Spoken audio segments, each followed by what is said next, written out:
Hi, everybody. Welcome back to another episode of Insights from the Couch. We are welcoming back Dr. Brady Bradshaw to the podcast. She was on our ADHD episode, if you do remember. She is the owner of Bradshaw and Associates in Baldwin Park. Dr. Bradshaw is a double board certified psychiatrist in both adult psychiatry and child and adolescent psychiatry. And also joining us is Dr. Allison Brazendale, a licensed clinical psychologist specializing in child assessment and therapy. Dr. Brazendale works with children with ADHD, learning differences, and autism spectrum disorder. Dr. Brazendale is based at Bradshaw and Associates also. Welcome, guys. I'm so excited to have you guys to talk about ASD, autism spectrum disorder, in women and girls. This is a huge new thing, right? Like, this is something that women are now being identified at record numbers. So talk to us. What are you seeing?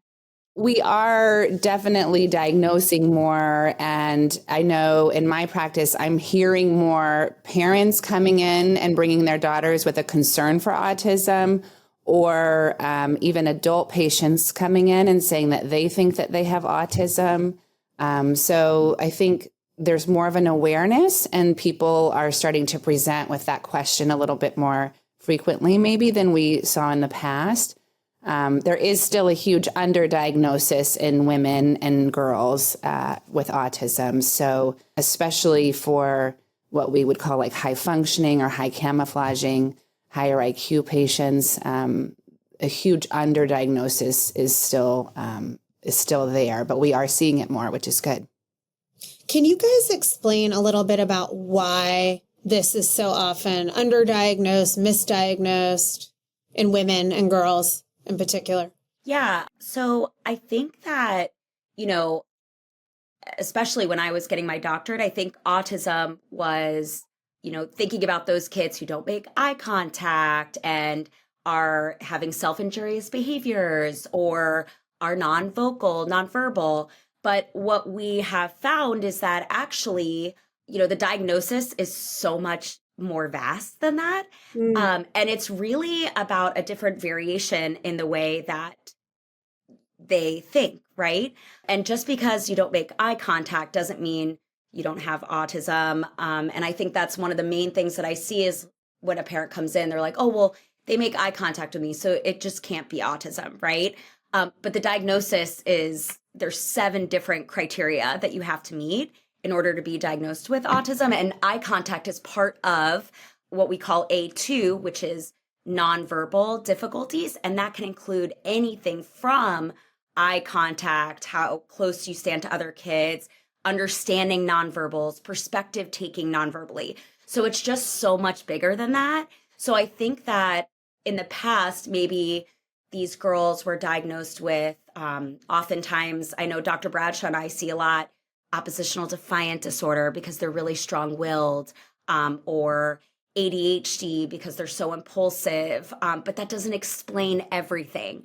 And so what I feel like we do as a practice is really go deep into the history and looking for what Dr. Donna Henderson, who's an expert in diagnosis of high-functioning autism, specifically in girls, these pink flags from their history that kind of explains some of these behaviors as they get older. And as they get older, the gap gets wider. And so I think that's often when they come into us and parents are like, they were diagnosed with ADHD, but it's just not explaining everything. There's something else there. Gotcha. And when we do that deeper dive, we can see it. Ooh, what's a pink flag? Yeah, what are some of the pink flags? That's what I want to know. Some of those pink flags are, often we see emotional dysregulation when they're younger. So that's something that I pick up on a lot. And of course, that can mean many things, right? Anxiety, ADHD, some mood stuff, right? But when I see that, I'm kind of like, okay. But meaning like for the listener, that their emotions are kind of all over the place and they struggle to regulate themselves when they get emotional. Yes. And big behavioral outbursts. Big behavioral outbursts, we say big reactions to maybe small problems, what we would define as small problems. Also difficulties with personal space. Sometimes they're like, oh, well, they never really knew a stranger. They would go and hug kids at the park, adults that they had just met. And of course, that can be typical too, but it's something that, as the data, I like to sit in my data, and as the data is coming together, that's definitely something that I pick up on as well. Interesting. I was going to just add too, back to the question of why are we missing it in girls, or why is there an underdiagnosis? In general, and this is true for autism and people who are not autistic, females tend to have more internalizing symptoms. And so our diagnostic criteria for autism, similar to ADHD, are really focused on external symptoms or things that we can see. And so, you can see a child flapping and it's like, okay, they're having a repetitive movement. That's a criteria. That's like, a checkbox. But if you have, especially a girl, their symptoms are more likely to be internalized. So they might have struggles with relationships socially. They might know when I meet somebody, I'm supposed to make eye contact, but it's not intuitive. Right. So it takes a lot of effort that they have to put in to say, okay, I'm meeting someone. I'm supposed to make eye contact. I'm supposed to say, I have one little girl, every time she sees me, I like your shoes. She just says that. I like your shoes. I like your shoes.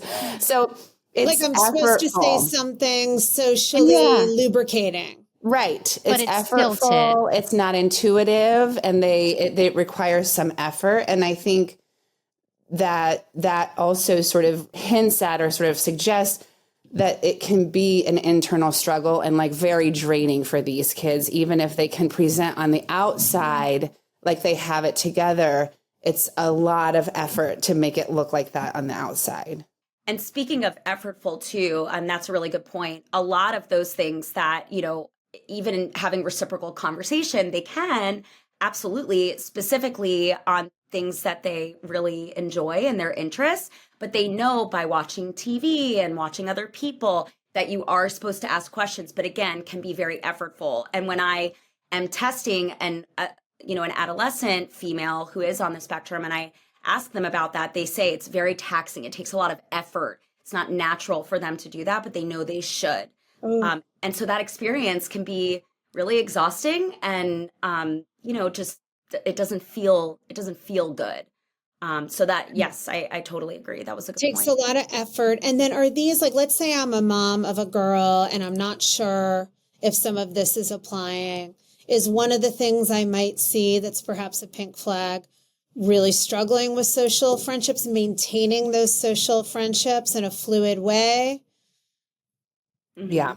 Yeah. So that is part of the history that we get and the detail that we go into when we're doing a diagnostic evaluation on like a teenager. So who was their friend in first grade? Who was their friend in second grade? Not that directly, but we're listening for that. Can they maintain friendships? Sometimes the girls on the spectrum are more able to make a friend, but they struggle to keep the friend. Because of their rigidity socially. So they might, if a third person comes in, that throws them off and they can't, tolerate that. And so they struggle to maintain friendships. We can hear that a lot of times in their history. So relationships is a big one. And it's a rigidity, Brady? Like it's a rigidity around friendships? Is it also difficulty picking up on social cues? All of those things. It's all of those things. Yeah. So it's the rigidity. It's the black and white thinking. In the younger girls with autism, if you're my friend, then you can't be her friend because you're my friend, or they just aren't sure how to navigate that. I mean, navigating three people in a friendship can be hard for girls who aren't on the spectrum, but the nuance and the nonverbal communication and being able to tolerate maybe feelings like you're being maybe not as favored as the other friend, it's too much, it's overwhelming, and they struggle with navigating that. It's very difficult for them to maintain friendships. Wow. It's so interesting though, too. It's like the language of girls is so intricate. Like if you watch girls hard, right? That are playing like on a cheer team or a volleyball team, there's so much language and so much behavior that is intuitive and instinctual. And if you can't play along, if you can't roll with it, you get like kicked out pretty quickly. So I'm assuming like our girls on the spectrum, are they not particularly successful in group dynamics? Yes, that's true. They might be able to play along, like do the act of like, okay, I make eye contact. Oh, I laugh when she says something. Yeah. But they might then also miss other people's nonverbal. So it's not just, can I put out the nonverbal? Can I read the nonverbal too? So not realizing like the shifts that are nonverbal, that would be really a hard thing for them to know. And I can see why this would require a lot of effort and emotional energy, because these are things that some people are doing subconsciously, intuitively. They're not giving any energy to it. They're not thinking about it. I just think about myself navigating a social situation requires nothing. Whereas I'm thinking about it like if I got into a piece of machinery that I had to learn how to operate and I read the manual and I'm like, okay, now I need to do this. Or when I first learned to drive a stick shift car, right? When the RPMs are here, I need to downshift and then I need to put the clutch in. So you're really having to be so conscious and intentional. And then I would imagine maybe the experience of often feeling like despite that effort, you're getting it wrong. Mm-hmm. And that must be so hard. Mm-hmm. And that is how it's described often when I'm doing diagnostics. Thinking about group dynamics, one of the things that I try to help them navigate is what are you interested in? Because typically there's the double empathy theory, which is like, people who are alike tend to obviously connect more. And so figuring out what exactly are you interested in and what might be a good group dynamic for you to be involved in. So whether that's, a lot of kids are into Dungeons and Dragons or anime or arts or, there's like a few like coding. So there's some coding classes. So those type of things, I think that they have a better experience because it's of their interests and they feel really comfortable in that space. And then also there are other kids that are probably similar to them in that same setting. That makes so much sense. It gives you a shared interest that you can maybe more easily bond and engage. Exactly. Mm-hmm. Let me ask you, I'm assuming that some of these diagnoses just really cross over and it's hard to pull them apart, like ADHD and autism. How many of these things kind of fly together and what do you see in kind of like a cluster? Or where people come in and they're confused, like, is this autism or is this other thing? And how do you decide if it's like autism? There is a lot of overlap, that's for sure. And there's a lot of comorbidity. So people with autism do have higher rates of ADHD. I think it's like 70%. They also have higher rates of anxiety. So there is a lot of overlapping symptoms, especially between ADHD and autism. One of the main differentiators that I feel, and then Dr. Brazendale, please take it from here, but one of the main things that I notice and feel pretty quickly is the rigidity that people on the spectrum can have, because people with ADHD can be very flexible by nature. They can kind of roll with it. They can be impulsive, they can sort of go with things, but the rigidity that you can feel with someone on the spectrum is very intense. And it can be like, one example I'm thinking of is I had an adult patient who wouldn't go out in the rain because of that sensory experience of getting rained on was so uncomfortable that like she needed to go to the grocery store and she wouldn't go because it was raining. So, me introducing this idea, like, well, could you just get an umbrella? And it was like, no. I mean, it hadn't occurred to her, first of all. And second of all, she was like, are you crazy? Like, it's raining, So the rigidity, that's an extreme example, but the rigidity is like palpable. It feels really intense, especially if you're working with someone therapeutically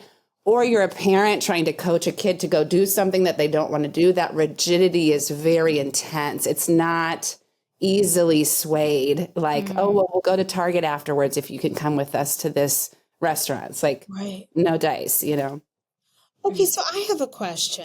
As we're talking about a lot of the symptoms and how this can present, can you explain just a little bit, even for the average person, what is going on in the brain that leads to this? Is this a difference in brain functioning, or is it something else altogether? Because I don't really know much about the etiology or how it manifests internally. Yeah, so it is a neurobiological disorder. And so it is about like the way that the brain functions. The way that I like to think of it is really a variation of the way that a neurotypical individual would think. in general, the way that they experience the world is just really different, or not really different, but it is different from neurotypical individuals. And that is part of the rigidity, and they tend to see things more in black and white and less in the gray. And I think that is the way that they think. And that's what we know. And what Dr. Bradshaw was saying is probably one of the biggest differences, is that rigidity. And the other thing I wanted to say too is I also think the stereotypes or repetitive motor movements is another thing that really differentiates it for me, because commonly a child with ADHD, let's say, may do something repetitively, like, they like to play with a certain thing, or, a certain way, or, maybe they have some very specific interests, or a gifted ADHD kid might really hyper focus on one thing, but once they master it, they kind of move on. Typically with autism, you'll see more of those repetitive motor behaviors, like flapping or pacing or visual stimming, like looking at something as it's going around, like wheels on a car, lining up. And then these very focused interests that typically are on things that maybe are a little bit different for their age. Like I had a 7-year-old who was very interested in the mechanics of roller coasters, knew everything about roller coasters, how they functioned, how they were built. It's amazing, like the interest they have and the amount of, it's such a gift, in my opinion. I think it's really awesome. Like that part of it is so cool. So I think that those are the two things that differentiate it. And yes, I do believe that the brain and the way that their brain functions is more in this kind of very structured predictability is very comforting to them. These motor behaviors are very comforting. Knowing everything about something is very comforting, and that feels good to them, versus, with ADHD, it might be a different story. It might be just something that they want to go on a deep dive and then they're done. And it's genetic. There's a heritability to it as well, which I think is another indicator for us, the neurobiological way that this is inherited. So it's often genetic. Sometimes there's a parent further back or a grandparent that had, was different, or, didn't leave their house or whatever, you can kind of hear it in the family history. So it is genetic.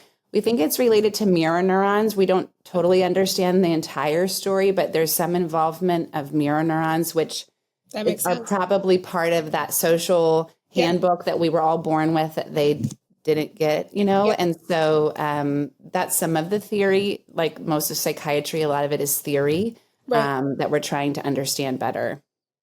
That makes a lot of sense, though, mirror neurons, because you end up connecting with someone because your nervous systems kind of sync up and replicate without any conscious effort due to those mirror neurons. So I could see that making sense. But interesting to know that it is different, and yet maybe it's not fully understood why or how, but it's inherited, tends to be inherited. And then when you get somebody coming into you, let's say with a daughter, are they typically coming in saying, I suspect my daughter may be on the ASD spectrum, or are they coming in for something else and then they're surprised that this is maybe what it is? I'm sure you see everything, but what's the typical scenario or the most common scenario? What makes you laugh? I'm laughing because Dr. Brazendale, I feel like, has a reputation in the community now. And so we're often seeing people who have been seen by 3 or 4 people before they've been seen by us. Interesting. And there's still some lingering questions, or like Dr. Brazendale was saying, some things that are still not explained by ADHD or anxiety. And the parent still has this feeling like, we're not being totally understood here. That's exactly why I was smiling and laughing, because I feel like by the time they come, usually it's because of that. They've had a previous evaluation and there's still some stuff missing. And also I feel like I have a good relationship with a lot of the schools around here, and they'll kind of send me a text and say, hey, we're not really sure, but we think, we want to send them to you. And then I'm kind of, in my mind, like, okay, this may be more complex. And I like the more complex cases, to be honest. And part of my evaluation, actually, because I do find high functioning autistic individuals, like we were talking about before, they tend to mask really well, and they do really well with adults. So when, commonly a lot of psychologists, when they do their diagnostic testing, they meet with the kids 1 or 2 times in their office. And, I'll read past reports and they're like, oh, they did really well. They made good eye contact. They asked me a lot of questions. That's not the full picture, right? Because I'm not a peer. So I'm not stressful for them because I don't have any expectations for them socially, right? Wow. Versus when they're with their peers, it commonly looks very different. So actually a requirement when I do diagnostic testing is I go in and observe the child in their natural environment with their peers before they know who I am.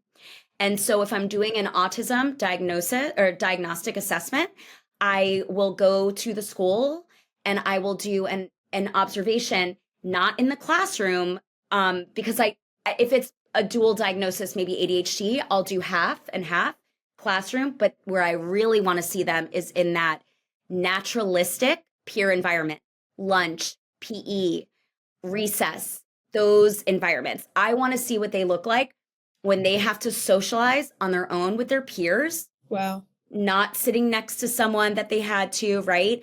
I also want to see what happens when they get excited on the playground. Are they flapping? Are they posturing when they run? Are they asking peers to do something over and over again? Are they stimming? Are they talking to themselves? Are they talking to others?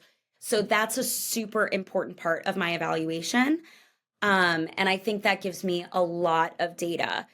Yes, we get both, but commonly they're coming to me because they haven't had answers. And that piece of data collection is the most valuable thing that I can do in these diagnostic assessments. That makes so much sense. Okay, 2 quick questions. I don't know. I hear this all the time. I don't know what stimming is. Stimming can be a lot of different things.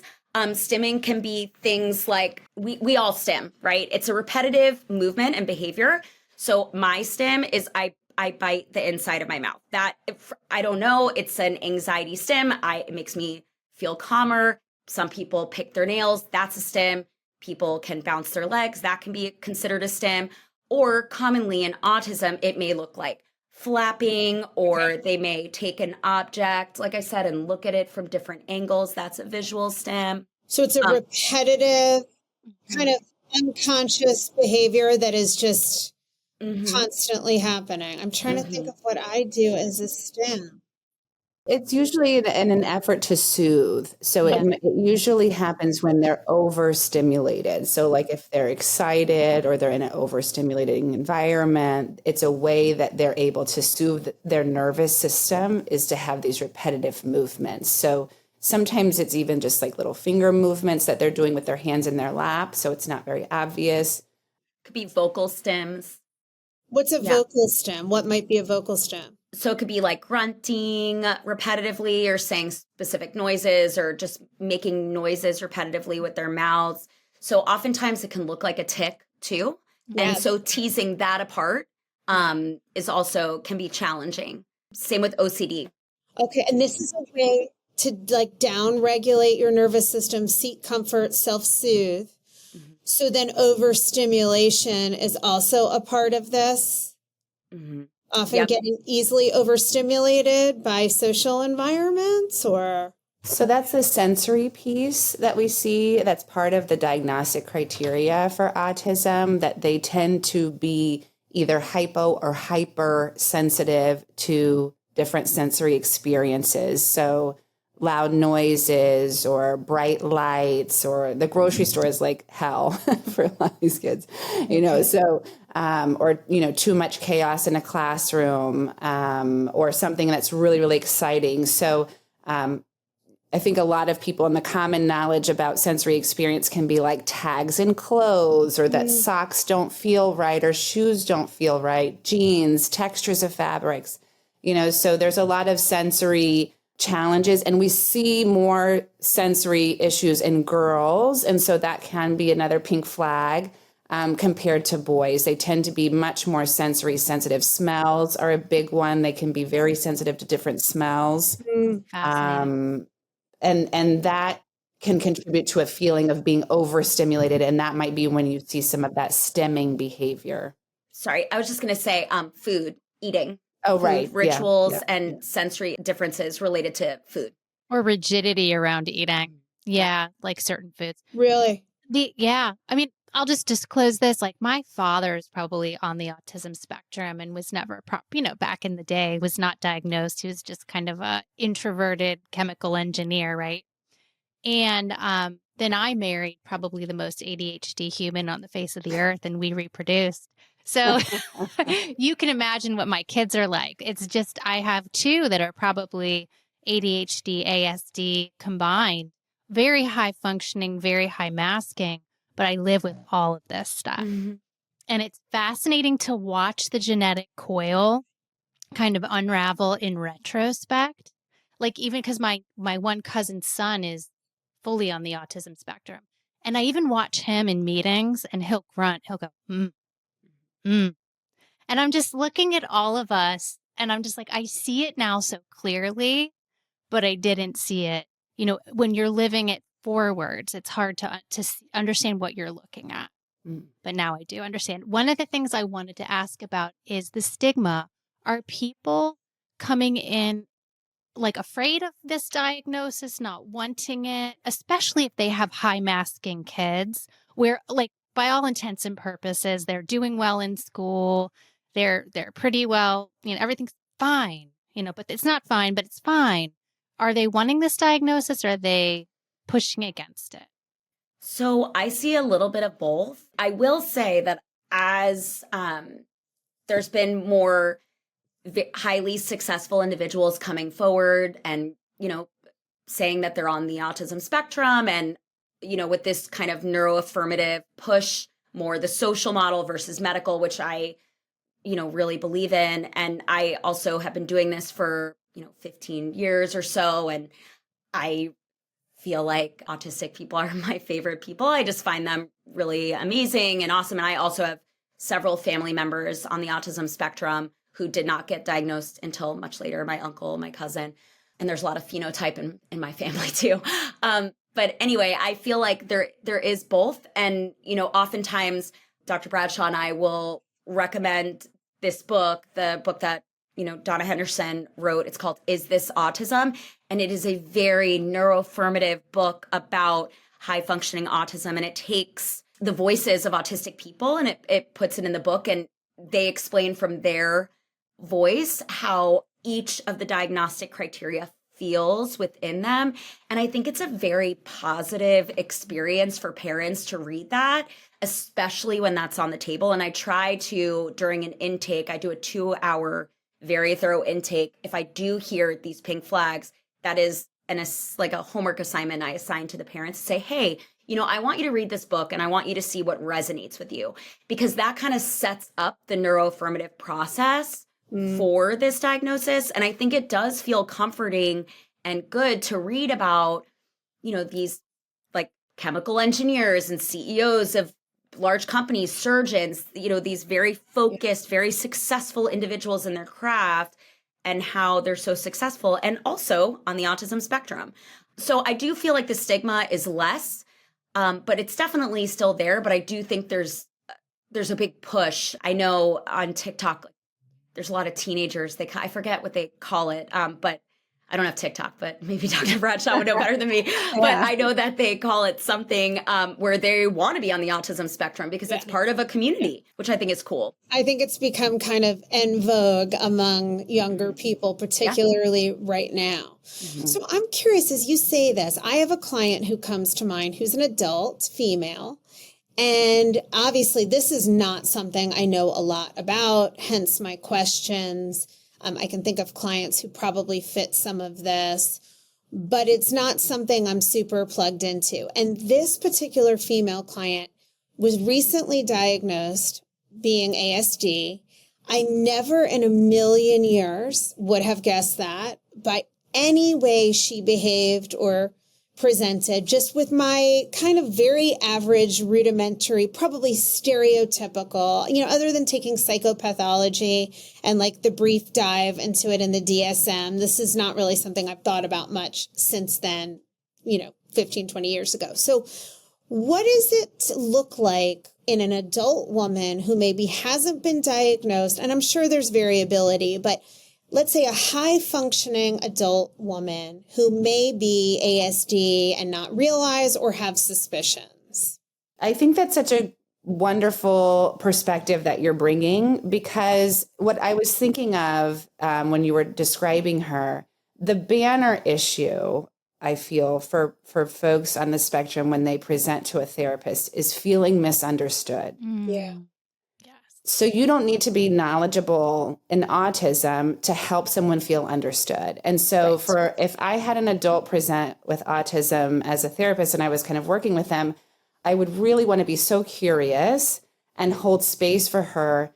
Tell me, what does that mean for you? Like how does that look for you? And really empathizing with, my God, how much you have been through, how much effort you must have made to pull this off, to be able to get this far and not get diagnosed. I mean, how exhausting these social experiences were, how invalidating, was your home life when you were made to take a shower, even though it was so sensory overload painful for you. I think we can come with a perspective of, help me understand. Absolutely. Not because I want you to teach me, that's not your job, but because that, I think, is the work of therapy and really therapeutic for someone who feels like they've been misunderstood their entire life.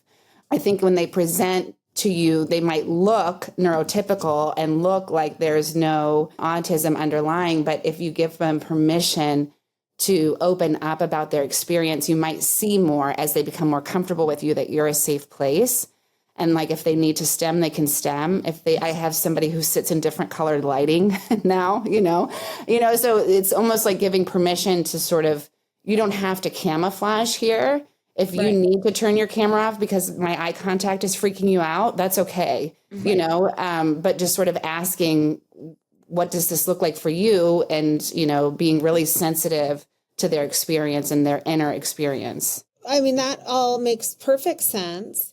And I just wonder if there are typical things that are part of the process, because some of the things, and I know this is like everything, right? When you're a therapist, a psychologist, you're learning about disorders, you find like 10 things in the DSM that you're like, oh my God, I'm kind of this or I'm kind of that, right? I mean, some of the things you described, I don't think that in any way that I'm probably ASD, but I have tactile issues. I'm impulsive. There's a million things. So I guess I'm just wondering too, because even this client I'm describing, I have a wonderful rapport with her, and she has a lot of complex PTSD. So there's like a lot going on there that I don't think she had any clue that any of this applied to her. So I would imagine there may be women out there in middle age who don't realize that this could be a thing. Like, what could they look for? What might be some of the signs that there's high functioning autism present in an adult female? So the rigidity, like we talked about, the rigidity is one thing. So having like a really strong insistence on it being this way, or it has to be this way. There can be a concrete use of language. So that's another way in the therapy office that they might look different. So not being able to understand jokes is the extreme example of it, but they can be very concrete in how they interpret language. Concrete. Okay. So like somebody, I'm just thinking, sorry to interrupt you, but if somebody who in my office, we have these two pictures in the waiting room. This is so funny actually, and telling at how I don't pay attention to certain things. So I bought them as a set. I thought they like went together. Well, it's actually the same exact picture. It's like an abstract. I bought the same picture twice and I hung them up. They're still out there as like, here's the set. And one of my ASD clients was waiting for me one day and she was like, do you know that's the exact same picture? I said, no, they're a set. And she's like, no, look, this is the same as this.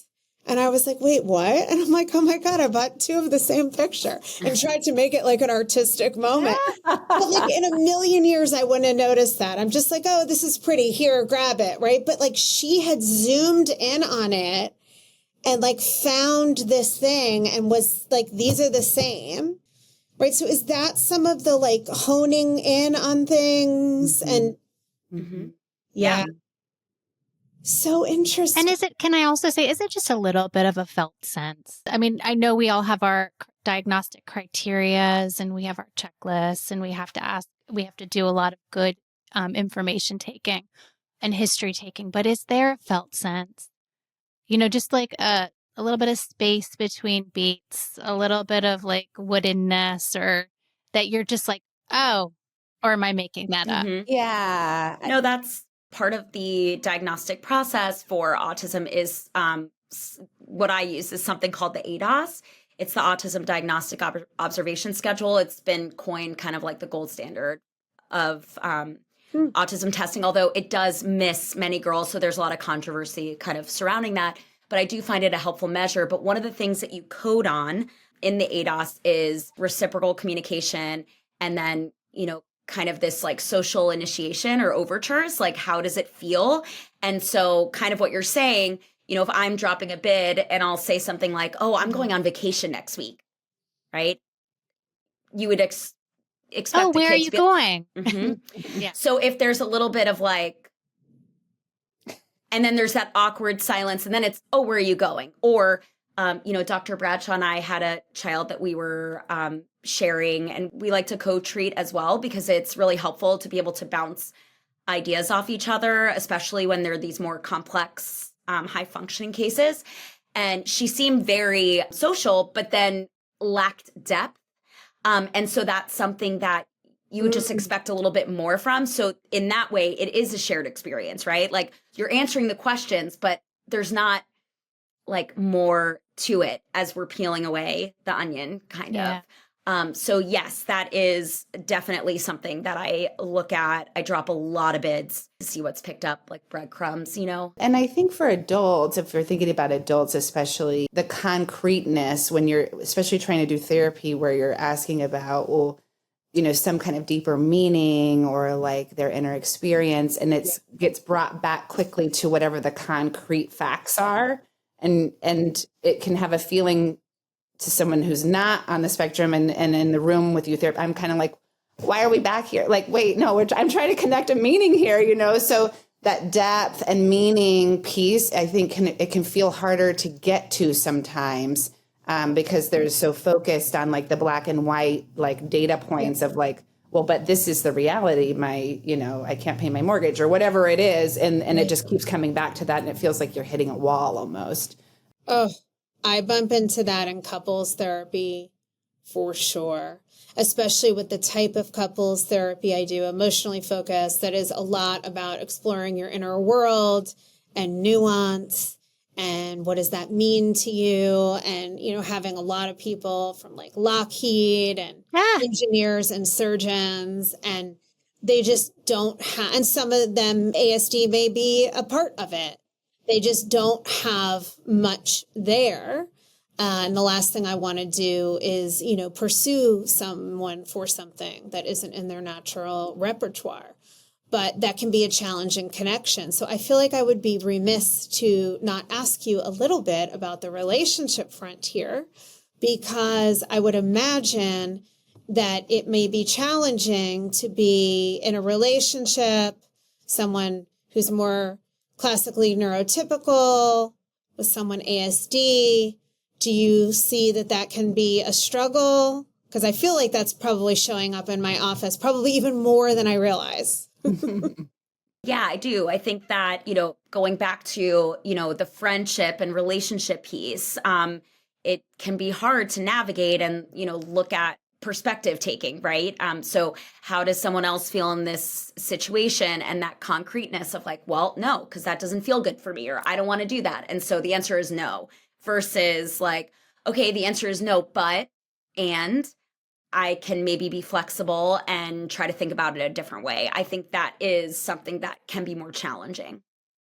I think that we can hear for couples, sometimes they can feel a little narcissistic, an ASD partner, because they have that struggle with perspective taking. Yes. So I'm not really always aware of my own inner world. And now you want me to try to be aware of someone else's inner world experience. It's like, wow, that's a big leap, And so I would guess, I'm not a couples therapist, Colette, you can correct me, but I would guess that the effort is to understand the ASD individual's experience in the relationship and what are they capable of, because they have a great sense of empathy and they can sense that something's up. They just might not be sure what the meaning is. Yep. So you're mad at me, but what actually maybe they're like stressed about something that happened at work, you know? Yep. So there can be an effort to understand on both sides that it can work. It's not doomed, but it's not maybe as intuitive, the understanding.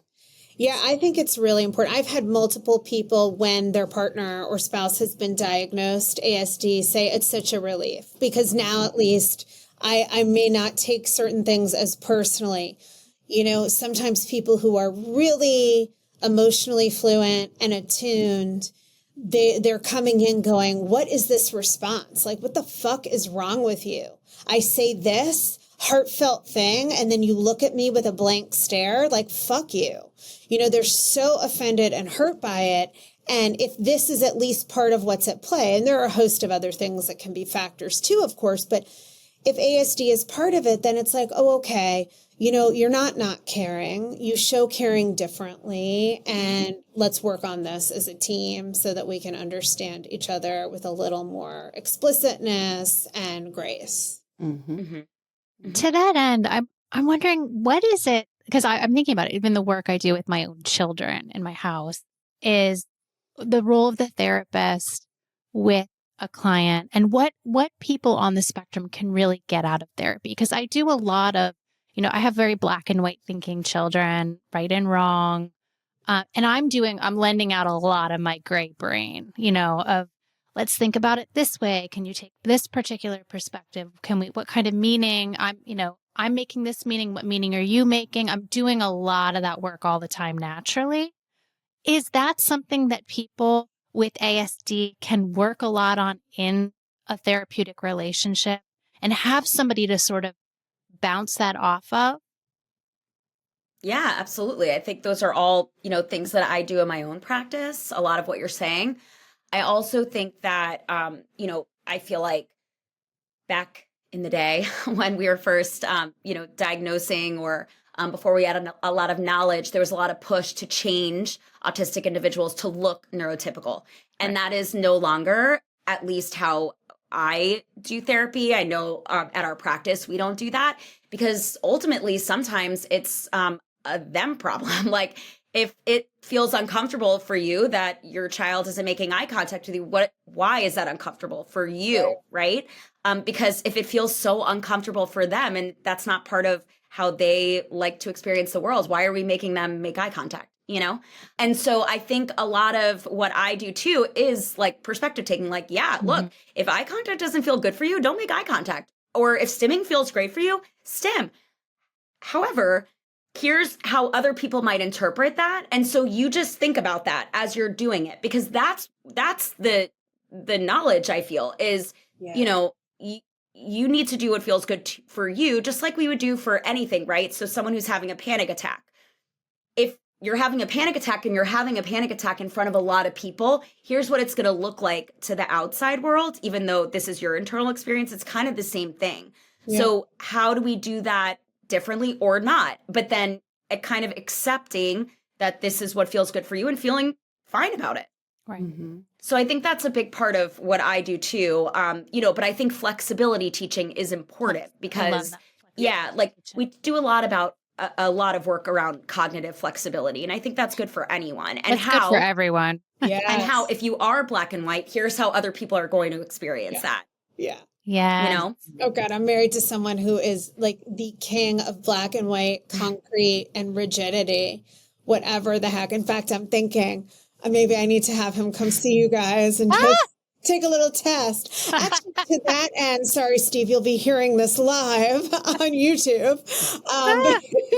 Nothing new. I'm pretty outspoken about every thought that crosses my mind. But to that end, what is the process for, let's say, an adult? Do they make an appointment with you guys or someone like you guys? And they take some tests? Like, how do you, if you're an adult and you suspect this may be a factor, how do you go about figuring that out?